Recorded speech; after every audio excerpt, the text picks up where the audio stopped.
discriminate e degli scienziati e dare una mano a costruire una società migliore. Sì, la politica del tutto.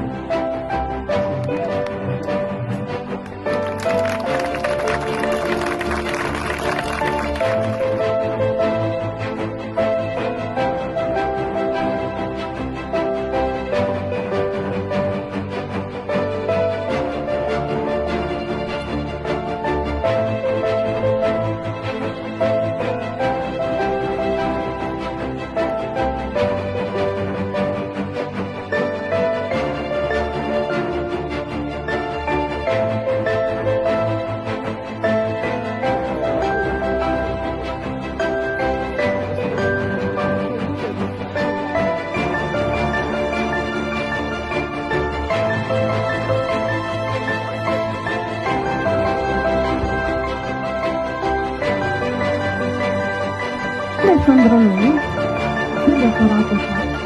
Mario è un ricercatore che ha iniziato la sua carriera lui ed è un centro deve fare ricercatore lui perché si involge in un centro e lui è un cosmologo.